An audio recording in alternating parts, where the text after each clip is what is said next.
Livraison d'armes à l'Ukraine et renforcement de la frontière orientale de l'OTAN au centre des débats ce mardi à La Haye, où le secrétaire général de l'Alliance s'est entretenu avec le Premier ministre néerlandais et plusieurs autres dirigeants européens. Des thèmes qui seront également abordés lors de 2 réunions ce mercredi à Bruxelles, celle des ministres des Affaires étrangères des pays membres de l'OTAN et celle du groupe de contact pour l'Ukraine créé par le secrétaire américain à la Défense.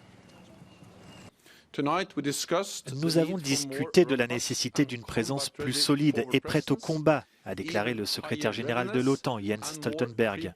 Le niveau de préparation doit être encore plus élevé. Nous devons être plus équipés. Nous devons également investir pour notre défense et renforcer le financement commun de l'OTAN.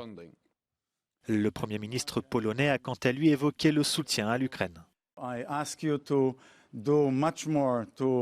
Je vous demande de faire beaucoup plus pour livrer des armes, de l'artillerie à l'Ukraine, a insisté Mateusz Morawiecki.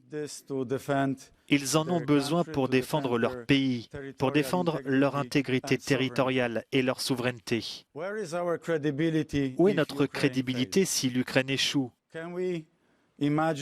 Pouvons-nous imaginer que l'Ukraine échoue et que nous revenions au statu quo? J'espère que non. De son côté, le président français Emmanuel Macron est venu manifester son soutien aux 500 soldats français déployés en Roumanie depuis le début de l'invasion russe de l'Ukraine.